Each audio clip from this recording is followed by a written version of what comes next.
Hello, कैसे हैं आप लोग? ये वीडियो बनाने का मेरा आज मकसद ये है कि बहुत सारे लोगों ने मुझसे फ़ोन करके, मैसेज करके, पर्सनली भी, व्हाट्सएप के ग्रुप के थ्रू या बहुत सारी चीज़ों के थ्रू मुझसे पूछा कि मैं शुरुआत करना चाहता हूँ बट मुझे अपनी वॉइस के ऊपर, अपनी आवाज़ के ऊपर कमांड नहीं है। अभी तकरीबन सुबह का 5:30 बज रहा है। मेरी कॉफ़ी मेरे हाथ में है और इस वक्त मैं अपने सेकंड फ्लोर के टेरेस के ऊपर हूँ। नॉर्मली यहाँ पे मैं आता नहीं हूँ जल्दी। और देखिए, सीधी सी एक बात है, रियाज़ बहुत बड़ी चीज़ होती है। अगर रियाज़ आपका मुकम्मल है, यानी कि प्रैक्टिस आपकी डे बाय डे है, रेगुलर है, तो आपको वॉइस ओवर करने में कोई दिक्कत नहीं होगी। तो आज मैं आपको बताता हूँ कि आप प्रैक्टिस कैसे करें अगर आप बिगनर हैं, और किस तरीके से अपनी वॉइस को आप बैलेंस करें। वॉइस बैलेंस करने के देखिए तरीके कई अलग अलग हो सकते हैं, लोगों के बताने के तरीके अलग हो सकते हैं। ये मेरा तरीका है। मैंने जिस हिसाब से अपनी आवाज़ को बैलेंस कर रखा है, मैंने जिस हिसाब से अपनी मैं जो काम करता हूँ, जिस प्रोफेशन के हिसाब से मैंने अपनी आवाज़ को मेंटेन कर रखा है, मैं वो बता रहा हूँ आपको। हो सकता है कि बहुत सारे लोगों की नज़र में वो कुछ अलग तरीका हो, कुछ अलग चीज़ें हो। तो ये मेरा तरीका है और मैं बहुत ज़्यादा बड़ी बात तो नहीं, लेकिन हाँ, एक बात ज़रूर मैं आपको बोलता हूँ कि जो मेथड के थ्रू मैंने ये चीज़ें की हैं, मैंने किसी से सीखा नहीं था। मैंने सिर्फ़ अपने आप से सीखा कि भाई ये कैसे हो सकता है और इसको करने से क्या मुझे बेनिफिट्स हो सकते हैं। तो फॉर एग्ज़ाम्पल मैं आपको बात बताता हूँ, जैसे कि अभी मेरे पास ये अखबार है और इसमें मैंने आज देखा कि बहुत सारे इसमें एड्स हैं। मेट्रो होलसेल का ऐड है और बेस्ट से बेहतर प्राइस, लगी शर्त, हमसे सस्ता लाकर दिखाएं, फ़र्क मूल्य वगैरह। तो इसमें क्या होगा कि इसमें छोटे-छोटे कैप्शंस हैं जिसको आप पढ़ सकते हैं। अखबार, मैं हिंदी की बात आपसे कर रहा हूँ, मैं अंग्रेज़ी की बात आपसे नहीं कर रहा हूँ। अखबार एक ऐसा मेथड है जिसको आप कई बार पढ़ सकते हैं, कई बार दोहरा सकते हैं। हर चीज़ के एक मायने होते हैं, मॉड्यूलेशंस होती हैं, अप एंड डाउन्स होती हैं। तो रोज़ सुबह आप अखबार पढ़िए, इस तरीके से आप पढ़िए, इस तरीके से आप किताबों को पढ़िए, अखबार को पढ़िए। वॉइस बैलेंस करने के लिए एक तरीका और भी है। इस वक्त तो मैं फ़िलहाल अपने बीन बैग पे बैठा हूँ, तो मैं ऐसे नहीं बैठ पाऊँगा, लेकिन आप पलाथी मारिए।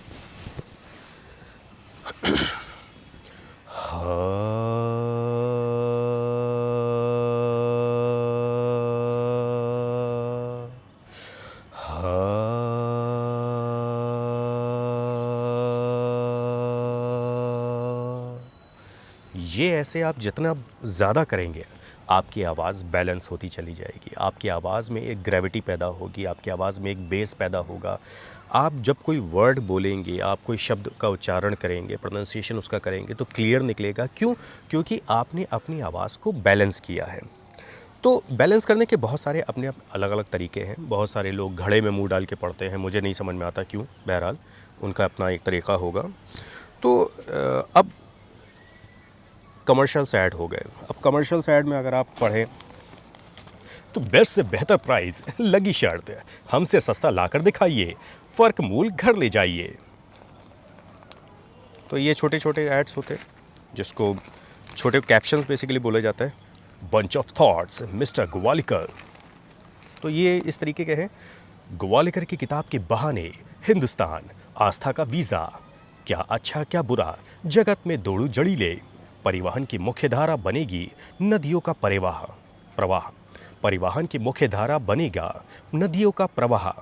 अगर आप निशाने पर है, लेखक से अपेक्षा। रास्ते चलिए होर्डिंग पढ़िए, रास्ते चले चलते आप बोर्ड पढ़िए। कुछ भी आपको मिले आप उसे पढ़िए। अब जैसे कि एक फॉर एग्ज़ाम्पल कॉलर ट्यून एक है, मैं उसको पढ़ने की कोशिश करता हूँ। अभी हम लोग एक कॉलर ट्यून बना रहे हैं जी के ऊपर। मैं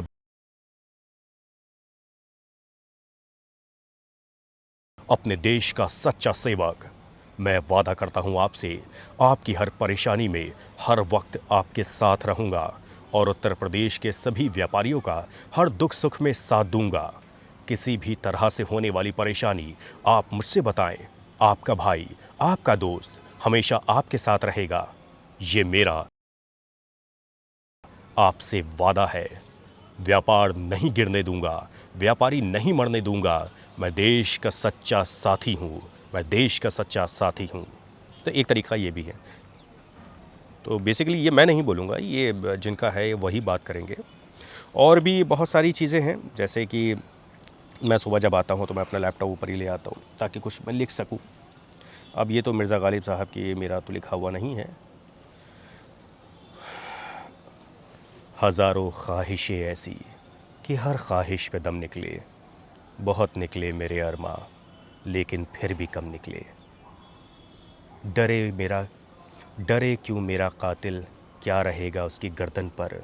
वो खून जो चश्मे तर से उम्र भर यूँ दम बदम निकले। निकलना खुल्द से आदम का सुनते आए हैं, लेकिन बहुत बेआबरू होकर तेरे कूचे से हम निकले। तो पोएम्स पढ़िए ज़रूर, कुछ भी पढ़िए, क्योंकि आप जब पढ़ेंगे किसी भी चीज़ को तो उसके बाद आपकी ज़बान टूटेगी। आप उर्दू पढ़िए, जिनको उर्दू पढ़नी नहीं आती है वो हिंदी में उर्दू को पढ़ें। तो उससे क्या होगा कि आपकी आदत बनेगी बोलने की। और जब आप बोलना जब शुरू करेंगे तो उसके बाद आपकी वॉइस को जब आप बैलेंस कर ले जाएंगे तो आपकी वॉइस, देखिए ज़रूरी नहीं है कि आपकी आवाज़ में बहुत भारीपन हो, ग्रेविटी हो। फॉर एग्ज़ाम्पल मैं आपको बात बताऊं, दिलीप कुमार साहब आप सब जानते होंगे उनको, वो हम लोग के आइडल हैं। मैं देखिए उनकी आवाज़ बहुत अच्छी नहीं थी, लेकिन उनका जो तरीक़ा था, जो बात करने का वे ऑफ टॉकिंग था, उन्होंने इस हिसाब से ढाल दिया, उन्होंने इस हिसाब से बना लिया कि वो आवाज़ उनके ऊपर अच्छी लगने लगी। अमिताभ बच्चन जी हैं, उनकी आवाज़ कितनी भारी है, कितने लोग उनको एडमायर करते हैं, कितने लोग उनकी कॉपी करते हैं, उनकी आवाज़ की तरह आवाज़ लग जाती। लेकिन यही आवाज़ बहुत पहले रिजेक्ट कर दी गई थी। क्यों? क्योंकि तब उसकी डिमांड नहीं थी। तो उन्होंने अपना एक तरीक़ा बनाया, उन्होंने अपना एक बात करने का, बोलने का एक सलीका उन्होंने बनाया कि मेरी आवाज़ इस तरीके से अच्छी लगेगी। तो बस वही सब बातें हैं कि बोलने के अपने अपने तरीक़े हैं। आप जैसे भी किसी को सुनना चाहें, जैसे भी आप पढ़ना चाहें वो पढ़िए, उससे कोई दिक्कत नहीं है। लेकिन पढ़िए ज़रूर, क्योंकि आप पढ़ेंगे नहीं तो आपकी प्रैक्टिस नहीं होगी। प्रैक्टिस करते रहिए, अखबार पढ़िए, अखबार की एक लाइन पढ़िए, वर्ड के बीच का जो गैप होता है उसको पढ़िए। मेरे साथ बहुत सारे लोग हैं, मैं उनको भी बताता रहता हूँ कि देखिए आप लोग सही नहीं बोल रहे हैं। तो उनको ये बात समझ में नहीं आती है कि आखिर किस तरीके से सही बोला जाता है या गलत बोला जाता है। फिर मैं उनको बताता हूँ कि देखिए वर्ड के बीच का जो गैप होता है, शब्दों के बीच का जो गैप होता है वो बहुत इम्पॉर्टेंट होता है। जो पॉजेज़ होते हैं वो बड़े इम्पॉर्टेंट होते हैं। तो उन चीज़ों पर भी ध्यान देना चाहिए। ये वीडियो शायद थोड़ा सा लंबा हो जाए और आप लोग प्लीज़ मेरे चैनल को सब्सक्राइब करिएगा, ताकि आने वाले वक्त में मैं ऐसे और भी वीडियोज़ आप लोग के लिए लेकर आता रहूँ। एक सबसे ख़ास बात ये है, जो भी लोग इस इंडस्ट्री में आना चाहते हैं, वॉइस ओवर की इंडस्ट्री में आना चाहते हैं, डबिंग की इंडस्ट्री में आना चाहते हैं, पहले तो वो ये चीज़ भूल जाएं कि मैं एक हीरो हूँ तो मैं हीरो की ही वॉइस दूंगा।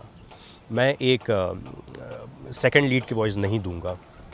मैं कार्टून में नहीं करूंगा। ठीक है, आपकी मर्ज़ी, आप जैसे चाहें उसको करना चाहें, कोई उसमें मनाही नहीं है। पर देखिए जब आप अलग अलग तरह के काम करेंगे वेरिएशंस के साथ में, तो आपको अलग अलग तरह के एक्सपीरियंसेस भी होंगे। कि मैंने सेकंड लीड किया था तो उसका बोलने का तरीक़ा अलग था, मैंने कॉमेडी किया था तो उसका तरीक़ा अलग था, मैं लीड में था तो उसका तरीक़ा अलग था, कार्टून में था, कमर्शियल्स में था, डॉक्यूमेंट्रीज़ में था, रेडियो में था, जिंगल्स में था, सिंगिंग में था, जिसमें भी आप कंफर्टेबल होना चाहेंगे।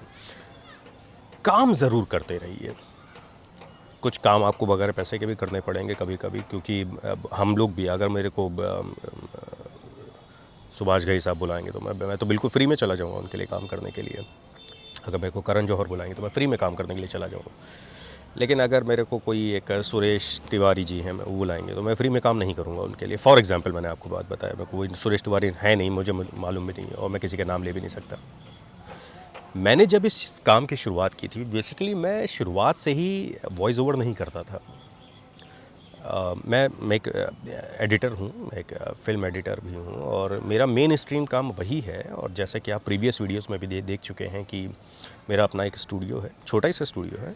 इसके अलावा मैं मुंबई में पहले जॉब करता था, अलग अलग लोगों के यहाँ मैंने काम किया है। वहाँ से मैंने बहुत सारा एक्सपीरियंस हासिल किया और उसके बाद मैं लखनऊ में अपने शहर में आ गया, क्योंकि बहुत सारी चीज़ें थीं जो मैं मुंबई में नहीं कर सकता था, जिसको मैं अपने ही शहर में करना चाहता था, तो इसलिए मैं लखनऊ आ गया। मैंने ये काम की शुरुआत की, मुझे आज भी याद है, मैंने सबसे पहला जो ऐड बोला था वो था आई थिंक टीवीसी था, जो आप लोग देखते हैं बहुत पहले आता था, होम शॉप 18 के आते थे सारे जी, तो उसमें था। अभी मुझे याद भी नहीं है, वो आज हो गए करीब 10 साल हो गए उस बात को। सो वहाँ से फिर मेरी रुझान जो हुआ, मुझे लगा कि नहीं यार, मेरी आवाज़ जो है वो इस काम के लिए भी है, बहुत वक्त नहीं लगता और पैसा भी ठीक ठाक मिल जाता है इससे।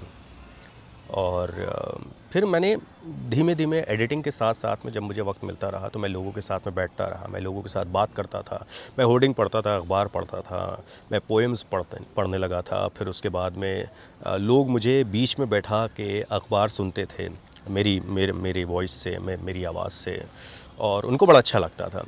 तो शाम को हम लोग बैठते थे, वो मुझे चाय वाय पिलाते रहते थे और उसके बाद हम लोग बैठ के अखबार पढ़ा करते थे। वहाँ से फिर हम लोगों ने शुरुआत की इस चीज़ की। फिर उसके बाद में धीमे धीमे बहुत सारे मुंबई में स्टूडियो हैं छोटे छोटे, वहाँ पे कार्टून कैरेक्टर्स मैंने वहाँ पे वॉइसेस में दिए। और फिर उसके अलावा कुछ साउथ की मूवीज़ आई तो मैंने उसमें साउंड दिया, कुछ में लीड में दिया, कुछ में सेकंड लीड में दिया, कुछ में बीच में कैरेक्टर वॉइस में था। फिर उसके बाद मैं चला गया एनजीसी में, नेशनल ज्योग्राफिक चैनल में। वहाँ पे जो हिंदी होता था डब, वहाँ पे मैंने बहुत सारे, बाइबल एक पूरा एपिसोड आया था तो उसमें 100 एपिसोड वो मेरी ही वॉइस में बने थे। जो मेन लीड वॉइस थी, जो नरेटर की वॉइस होती है, वो थी। तो वो वहाँ पर फिर मैंने वहाँ से शुरुआत की। तो मेरा कहने का मतलब ये है कि देखिए, हर चीज़ की शुरुआत छोटे से ही करनी पड़ेगी आपको। जब तक आप जब आप ये सोच लेंगे कि नहीं, मैं तो ऋतिक रोशन ही डायरेक्ट बनूंगा, मैं नीचे से शुरुआत नहीं करूंगा, तो या तो फिर आपके पास इतने बड़े बैकअप हो, आपके पीछे गॉडफादर हो, आपको उठाने को वाला कोई हो, या आपके पास इतना पैसा हो कि आपकी ख़ुद की फ़िल्म बना ले जाए रणवीर सिंह की तरह। और अगर नहीं है तो फिर छोटे से शुरुआत करिए, प्रैक्टिस ज़रूर करिए। प्रैक्टिस अगर आप नहीं करेंगे तो आप एक जगह पे जाके रुक जाएंगे। अगर आपको लगता है कि आपको कोई इंस्टीट्यूट ज्वाइन करना चाहिए, आप किसी को ज्वाइन करना चाहते हैं, तो आप बिल्कुल करिए, क्योंकि वॉइस ओवर की इंडस्ट्री बहुत बड़ी इंडस्ट्री है। शायद आपको अभी इस बात का इल्म नहीं है कि वॉइस ओवर हर जगह यूज़ होता है। मतलब आप टीवी अगर आप खोलिए और 10 मिनट के रेशियो पे अगर ऐड आ रहे हैं और 15 ऐड आए हैं, तो 15 के 15 ऐड में 10 में तो वॉइस ओवर होगा ही होगा। ये इंडस्ट्री ख़त्म नहीं होगी इतनी जल्दी, और नए वॉइस की, नई आवाज़ की हमेशा सबको ज़रूरत होती है। तो जो प्रोड्यूसर्स होते हैं वो भी एक नई आवाज़ की तलाश करते रहते हैं। और अगर आपकी आवाज़ में टैलेंट है तो बिल्कुल रिकॉर्ड करिए, फेसबुक पे डालिए, ट्विटर पे डालिए, आप सोशल मीडिया पे उसको हाईलाइट करिए। बहुत सारी वेबसाइट्स ऐसी हैं जिनसे आप कांटेक्ट करिए और वहाँ के थ्रू आप अपनी वॉइसेस को फॉरवर्ड करिए लोगों के पास। लेकिन करिए ज़रूर, क्योंकि कोशिश अगर आप नहीं करेंगे तो आप हार जाएंगे।